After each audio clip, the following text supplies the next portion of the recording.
Page number 162, Kabir सागर का सरलार्थ, अध्याय अनुराग सागर का सारांश, जो परमपिता परमेश्वर सतगुरु रामपाल जी भगवान ने हमें लिख के दी है। भगत के 16 गुण, आगे लिखा आभूषण, यानी भगत के 16 आभूषण कौन कौन से हैं, जिनको धारण किए बिना परमात्मा हमें स्वीकार नहीं करेगा, जिनको धारण किए बिना, उन आभूषणों को धारण किए बिना परमात्मा हमें सतलोक के लिए नहीं लेके जाएगा, नहीं तैयार करेगा, परमात्मा हमसे प्रसन्न नहीं होगा। भगत के 16 गुण अर्थात आभूषण। परमेश्वर कबीर जी ने कहा कि हे धर्मदास, भव सागर यानी काल लोक से निकलने के लिए भक्ति की शक्ति की आवश्यकता होती है। परमात्मा प्राप्ति के लिए जीव में 16 लक्षण अनिवार्य हैं। परमात्मा प्राप्ति के लिए यानी सतलोक के लिए, गुरु के दिल में जगह बनाने के लिए, गुरु के चरणों में स्थान पाने के लिए 16 गुण जरूरी हैं। भगत में 16 लक्षण जरूरी हैं। अगर एक भी लक्षण, ये 16 गुण, ये समझ लेना ये 16 कला हैं। जैसे श्री कृष्ण जी 16 कलाओं के भगवान थे, ऐसे ही जिस दिन हमारे अंदर ये 16 कला नहीं आ जाएंगी, 16 गुण नहीं आ जाएंगे, हम सतलोक नहीं जा सकते। और समय बच रहा थोड़ा, समय ज्यादा नहीं है। इनको आत्मा के 16 श्रृंगार अर्थात आभूषण कहा जाता है। जैसे सांसारिक दुनिया में जो स्त्री सारे गहने वाने, टिक्की बिंदी सिंदूर वगैरह, सोने चांदी के गहने वाने, बढ़िया बढ़िया कपड़े पहन के, हार श्रृंगार करके, होठ वाट लाल करके, पाउडर पाउडर लगा के, यानी जो बिल्कुल ऐश्वर्या राय बन के रहती है, उसको उसका पति मतलब उसको जो है स्वीकार करता है कि बहुत सुंदर लग रही है, बहुत अच्छी है, वाह जी वाह, धन्य हो गया मैं तो ऐसी पत्नी को प्राप्त करके। यानी वो श्रृंगार उस सांसारिक औरत के लिए उसको पति को प्रसन्न करने का साधन है। और भक्ति मार्ग में उनमें से एक भी नहीं होना चाहिए। वो झूठा हार श्रृंगार, वो झूठे गहने, सोना चांदी है, फलाना दिखना, ये पाउडर पाउडर प्लास्टिक जो भी है, होठ लाल करना, बिंदी सिंदूर मांग, कुछ नहीं, उनमें से एक भी नहीं होना चाहिए, बिल्कुल विपरीत। तो भक्ति मार्ग में 16 आभूषण कौन कौन से बताए परमात्मा ने। और भाई वो भक्ति के 16 आभूषण उसी समय धारण किए जाएंगे, वो ही भगत धारण कर सकता है जो इस काल लोक के नकली आभूषणों से मुक्ति पालेगा। अभी तक तो भाई बहन ये सोना चांदी पहनना ही नहीं छोड़ रहे, नकली आभूषण ही नहीं उतार पा रहे, तो असली आभूषण कहां से पहनोगे।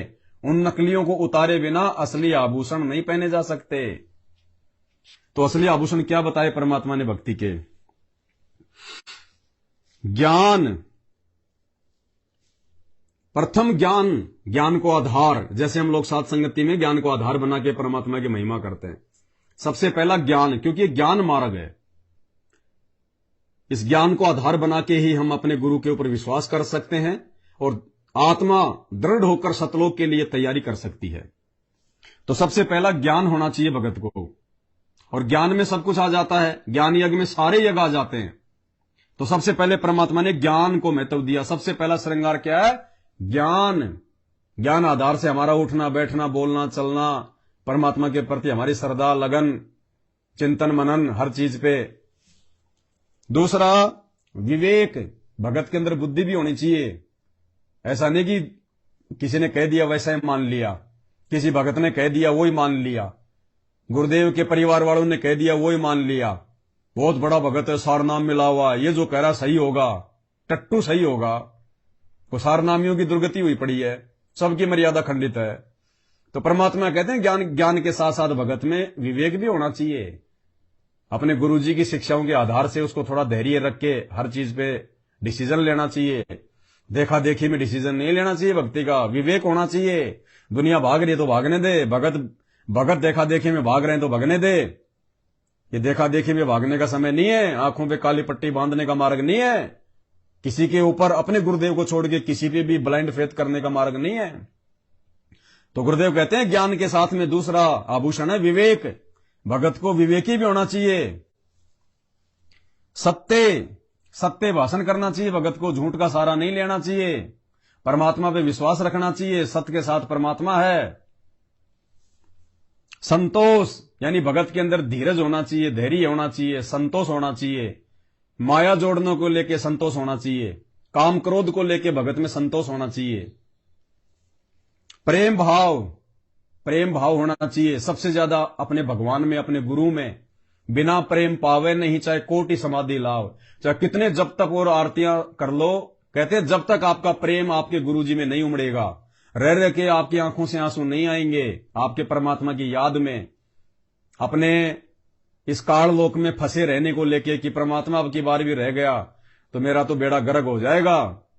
तो कहते हैं प्रेम भाव होना चाहिए भगत के अंदर। भक्तों के साथ में भी प्यार प्रेम से बोलना, मीठा बोलना, ऊंचा नहीं बोलना, किसी को गाली नहीं देनी, लड़ाई झगड़ा नहीं करना, प्रेम के साथ में। और विशेष प्रेम अपने गुरुजी में। धीरज, शांति, धैर्य, सोच समझ के काम करना, थोड़ा धैर्य रखना।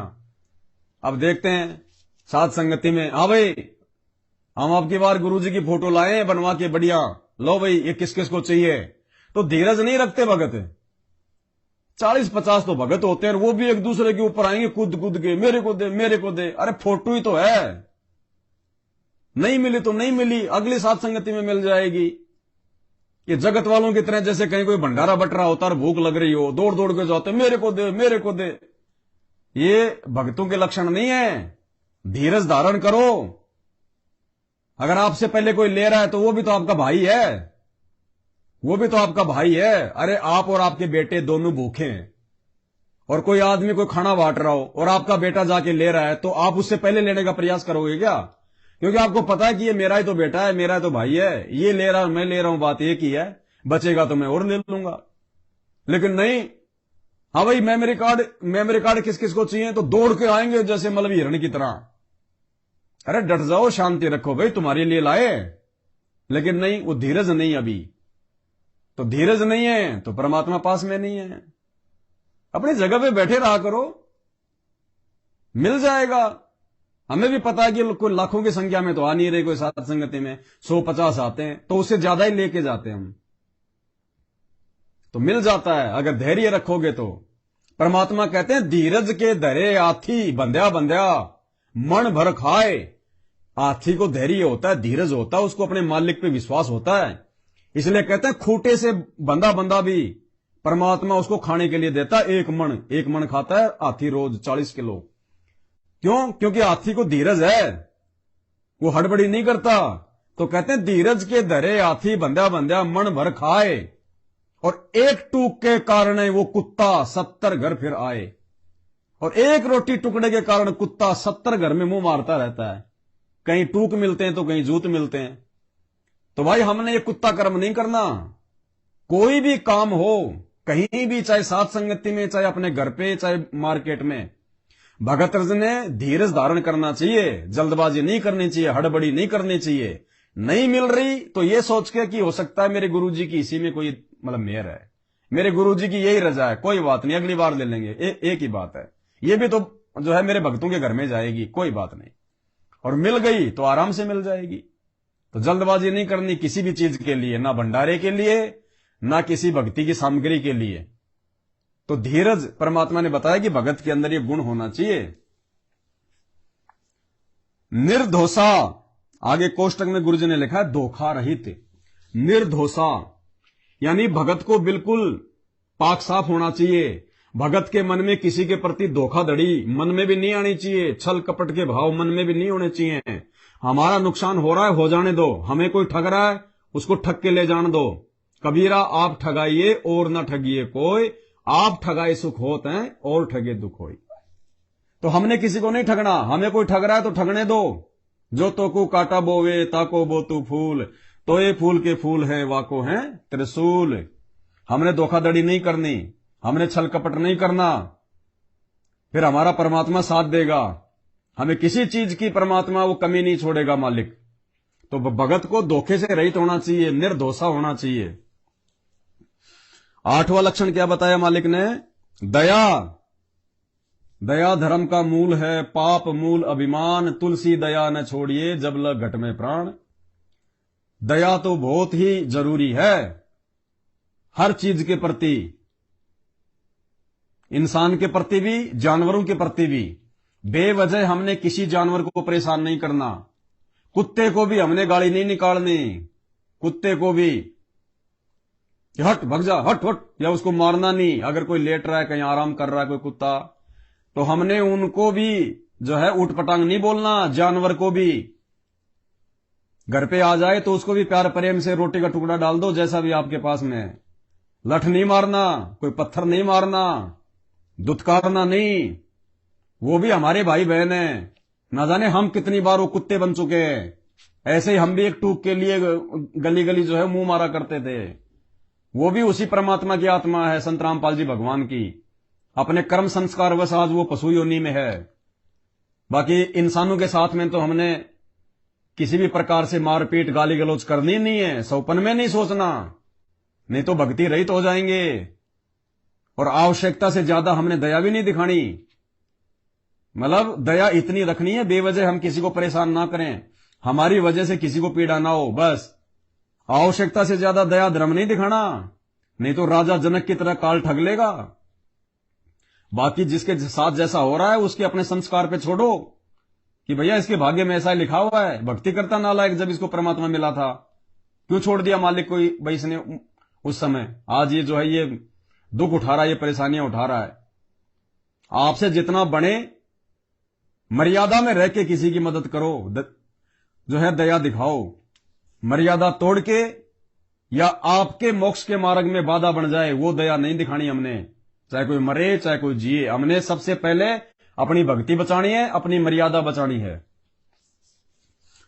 तो दया भाव, क्षमा, अक्षमा करना। हमने किसी के साथ लड़ाई झगड़ा नहीं करना, मारपीट नहीं करनी। चाहे किसी ने हमारा कितना नुकसान क्यों ना कर दिया हो, हमने उसको माफ कर देना है। अब जैसे हमारे साथ संगत वाले भाई बहनों की सफारी गाड़ी जो हम 22-23 लाख रुपए में लेके आए थे, 1 साल बाद में चोर उसको चुरा के ले गए। और हमें यह भी पता कि कौन चोर चुरा के ले गया और किन चोरों के कहने पे जो है वो चुरा के ले गया। फिर भी हमने उनको क्षमा कर दिया, और क्षमा कर दिया तो परमात्मा दयालु है, मालिक ने फिर दया कर दी। तो हमने क्षमा, किसी ने हमारा नुकसान कर दिया तो कर दिया, अपने मन में उसके प्रति दोष नहीं रखना।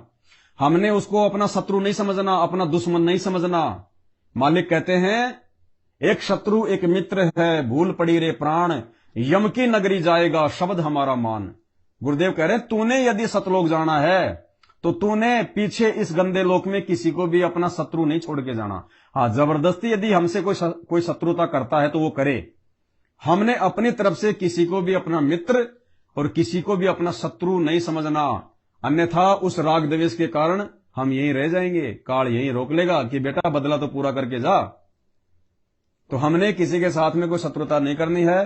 कोई हमारे साथ में कितना ही बुरा करे, कितना ही छल कपट करे, कितनी गालियां निकाले, कितना ही अभद्र बोले, हमने उसको क्षमा कर देना है कि ठीक है भाई, तेरे कर्म तेरे साथ, मुझे तो भगवान ने ज्ञान दे दिया और भक्ति दे दी, मेरा तो तू कुछ बिगाड़ नहीं पाएगा। मैं अपनी तरफ से तुझे कोई दुआ और बद्दुआ नहीं दूंगा, तेरे कर्म तेरे साथ। तो हमने क्षमा कर देना है। क्षमा करने वाले के साथ में गुरुजी रहते हैं, जो है परमात्मा रहता है।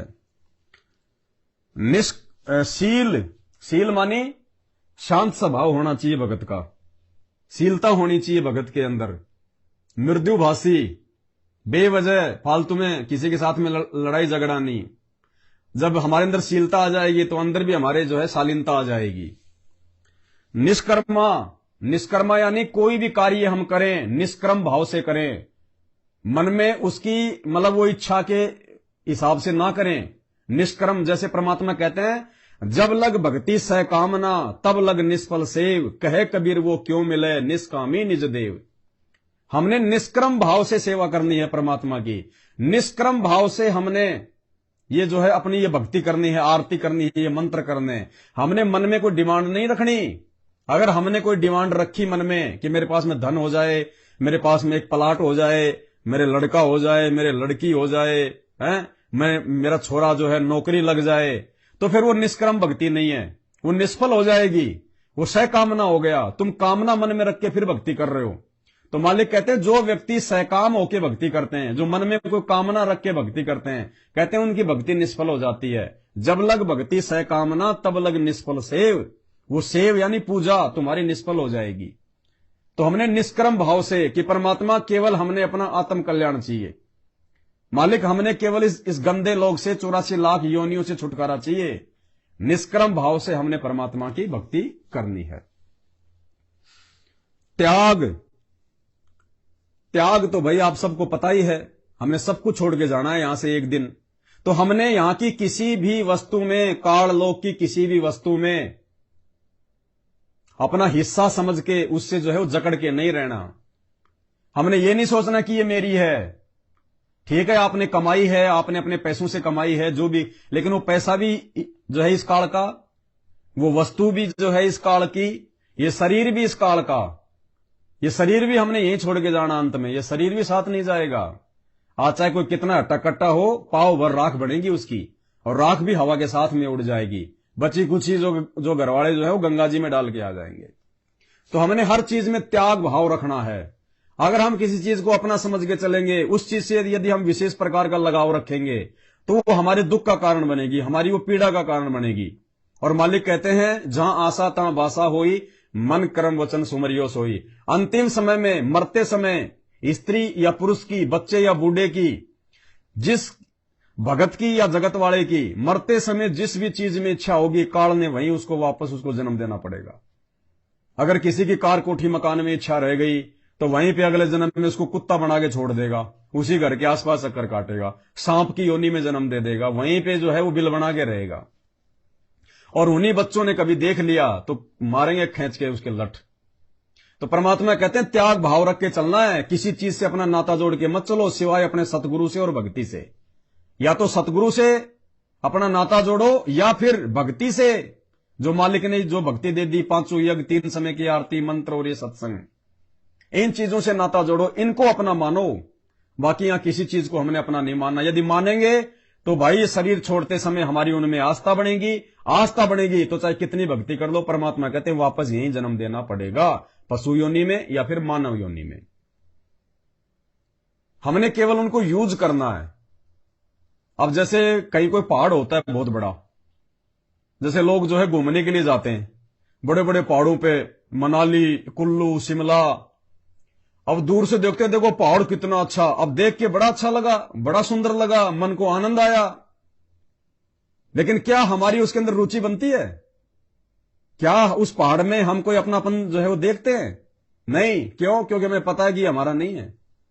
बस देख के खुश हो लो, आनंद ले लो, मजे ले लो, लेकिन पहाड़ में रुचि नहीं बनती, क्योंकि हमें पता है, अंदर से पता है कि यह पहाड़ मेरा नहीं है, मुझे कोई नहीं देगा, इस पे अधिकार जमाने कोई नहीं देगा। इसलिए यह सोचकर कि यह मेरा नहीं है, बस दूर खड़े होकर हमने आनंद ले लिया और आ गए। इसी प्रकार से हमने जो परमात्मा ने हमें अपने भाग्य में या संस्कार में जो भी चीज दी हुई है, कार, कोठी, बेटा, बेटी, मकान, जायदाद, बिजनेस, परमात्मा कहते हैं उसके अंदर त्याग की भावना रखो हमेशा। और एक मालिक ने एक बहुत अच्छा उदाहरण दिया, जैसे हम किसी होटल में जाते हैं, रात को रुकते हैं 1500 रुपया रेंट देके, और जब हम उस होटल में रात को रुकते हैं तो हमारे को बेड भी मिलता है, हमारे को जो है पंखा भी मिलता है, उस कमरे में हमारे को एसी भी लगी हुई मिलती है, उस कमरे में एक जो है वो टीवी भी होता है, टेबल भी होती है।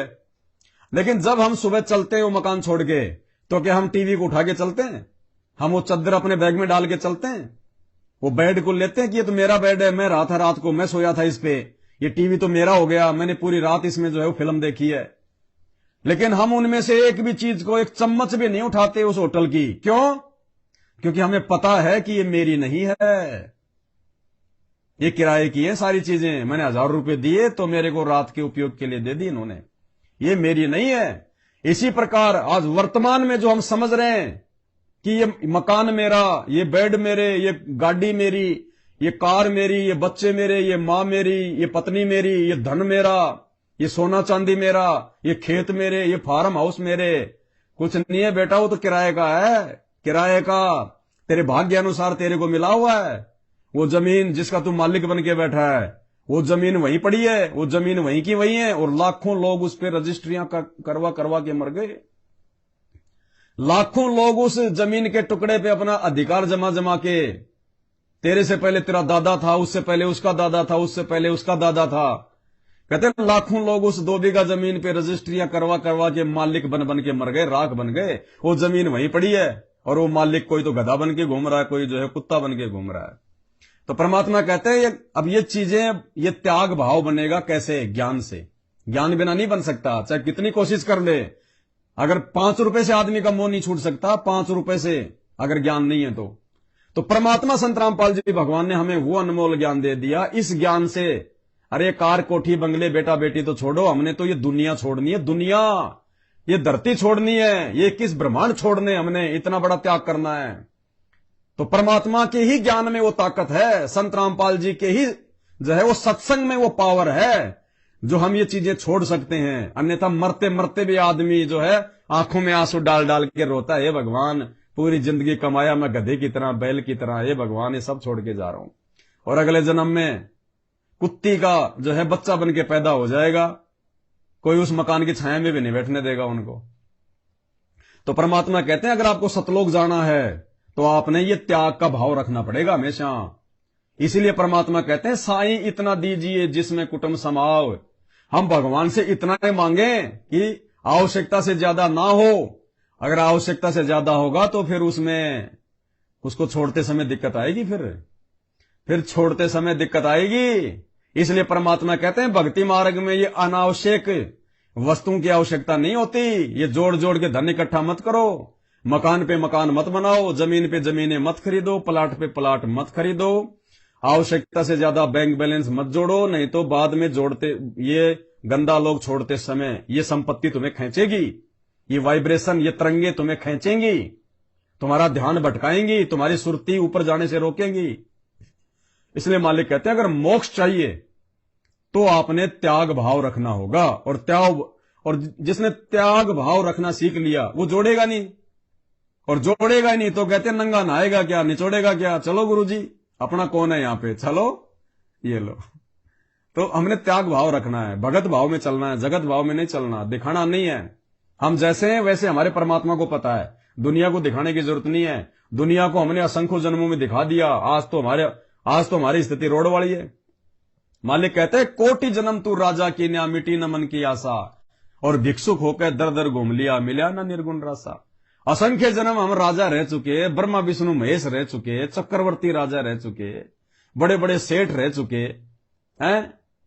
क्या कर लिया दुनिया ने देख के, और क्या हमने कर लिया दुनिया को दिखा के। आज इसी स्थिति में पड़े हम, हैंड टू माउथ हैं। फिर क्या दिखाना इस दुनिया को? हमने दिखाना अपने परमात्मा को कि मालिक देखो अंदर से हम कितने पाक साफ हो गए, उससे बात बनेगी।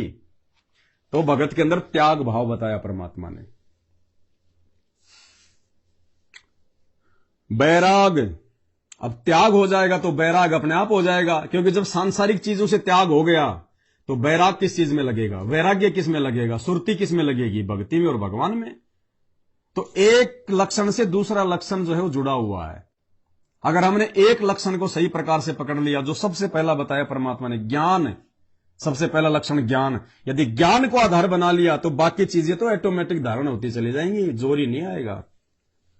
तो बैराग, हमने केवल अपने परमात्मा में बैराग लगा के रखना है कि परमात्मा छोड़ ना देना आपकी बार मालिक, ये धन भी तेरा, ये संपत्ति भी तेरी, ये बाल बच्चे भी तेरे परमात्मा, मेरा तो उद्धार जो है इसी जन्म में कर दे। तो बैराग हमने अपने परमात्मा में लगाना है, ना कि संपत्ति में, ना बेटा बेटी में। शांति निज धर्मा, शांति निज धर्मा, यानी भगत को सहनशील, मतलब वही है, सारे एक दूसरे से संबंधित हैं ये। शांति निज धर्मा यानी हमने अपने अंदर वो संतोष पैदा करना है, आत्मिक शांति पैदा करनी है, किसी के साथ में फालतू में लड़ाई झगड़ा नहीं, कोई उठपटांग कोई बातें नहीं, जगत भाव में नहीं रहना है, निष्कपट होके रहना है। भक्ति कर निज जीव उबारे, भक्ति करके हमने अपने जीव को उबारना है, अपनी आत्मा का आत्म कल्याण करवाना है हमने। मित्र सम सबको चित धारे, मित्र सम सबको चित धारे, सबको यहां पे अपना मित्र समझना है, किसी को अपना शत्रु नहीं समझना, किसी को अपना दुश्मन नहीं समझना। ये काल ने हमारे को एक दूसरे का जो है दुश्मन बना रखा है, शत्रु बना रखा है, ये हमसे लड़ाई झगड़े करवाता है, वैर भाव करवाता है, ये मन रूप में हमारे अंदर बैठा हुआ है, उल्टी प्रेरणा ये करता है। तो परमात्मा कहते हैं भक्ति कर निज जीव उबारे, मित्र सम सबको चित धारे, सबको अपने भाई बहन समझना है कि सब एक ही परमात्मा के बच्चे हैं। आपस में इस काल ने हमारे को हिंदू मुसलमान सिख ईसाई बना दिया, हमारे को जातियों में बांट दिया, इसने अमीरी और गरीबी में बांट दिया हमारे को परमात्मा ने, वो इसने इस काल भगवान ने, यहाँ के राजा ने, शैतान ने। तो परमात्मा कहते हैं हमने इस ज्ञान को आधार बना के सबको अपना भाई बहन समझना है, ना किसी को ऊंचा समझना, ना किसी को नीचा समझना। जो भक्ति करता है वो ऊंचा है, जो भक्ति नहीं करता और कुकर्म करता है वो नीच है। वो चाहे किसी भी धर्म में किसी भी जाति में क्यों ना हो। कर्म आधार से लोग ऊंचे नीचे होते हैं, जाति और धर्म आधार से कोई ऊंचा नीचा नहीं होता। सबका एक ही धर्म है, सबकी एक ही जाति है। जीव हमारी जाति है क्योंकि सब जीव है हम, 2 कोटि के। और मानव धर्म हमारा हिंदू मुस्लिम सिख ईसाई धर्म नहीं कोई न्यारा। चाहे कोई ब्राह्मण हो, चाहे ठाकर हो, चाहे जाट हो, चाहे यादव हो, चाहे बनिया हो, चाहे धानक हो, चाहे चमार हो। परमात्मा कहते हैं बेटा सबके सब तुम मां की जेर से लिपट के आए थे, योनि द्वार से तुम गंदगी में लिपट के आए हो। बाहर ना धो के कोई तो बनिया बन गया, कोई ब्राह्मण बन गया, कोई ठाकर बन गया, कोई चमार बन गया। बाकी तुम सबके सब तुम शुद्ध हो, सबके सब तुम शुद्ध हो। मां के योनि द्वार से, मां के गर्भ से तुम जेर में लिपट के आए थे। सब तुम लोग जो है वो गंदगी में लिपट के आए थे। बाहर ना धो के अपने आप में तुम कोई ब्राह्मण बन गया, कोई चमार बन गया। ये सब झूठा खेल है यहां का। तो मालिक कहते हैं हमने इस चक्कर में नहीं पड़ना कि कौन ऊंचा है कौन नीचा है। जो भक्ति करके यहां से अपना आत्म कल्याण करवा गया वो सर्वश्रेष्ठ है, वो ब्राह्मण है। ब्राह्मण सोई जो ब्रह्म पहचाने। असली ब्राह्मण वो ही है जो भगवान को पहचानेगा। और वर्तमान में इस धरती पे वो ब्रह्म, वो परमात्मा संत रामपाल जी है। और जिसने संत रामपाल जी को उनका ज्ञान समझ लिया और भक्ति कर रहा है, कहते हैं वो है असली ब्राह्मण है, असली पंडित वो है। जाति से कोई ब्राह्मण नहीं होता। ये जाति धर्म भगवान ने नहीं बनाए। भगवान ने तो सबको एक ही मार्ग से भेजा है। सब लोग नंगे आए थे और नंगे जाएंगे। भगवान किसी ब्राह्मण को अलग से नहीं ले जाएगा, चमार को अलग से नहीं जाएगा, जो है लेके जाएगा। और ये संत रामपाल जी भगवान, ये रियल परमात्मा, ये कहते हैं जो भक्ति करेगा उसको विमान में बैठा के लेके जाएगा। आया है सो जाएगा, राजा रंक फकीर। जिसका जन्म हुआ है वो मरेगा, चाहे राजा हो, चाहे रंक हो, चाहे फकीर हो। तो कहते हैं आया है सो जाएगा, राजा रंक फकीर। एक सिंहासन चढ़ चले और एक बंध्या जात जंजीर। जो भक्ति करेगा संत रामपाल जी की, कहते हैं वो तो सिंहासन पे बैठ के विमान में बैठ के जाएगा। और एक बंध्या जात जंजीर, और एक जो भक्ति नहीं करता, विरोध करता है, कहते हैं यम के दूत उसको जंजीरों से बांध के लठ मार मार के लेके जाएंगे यहां से नंगा करके।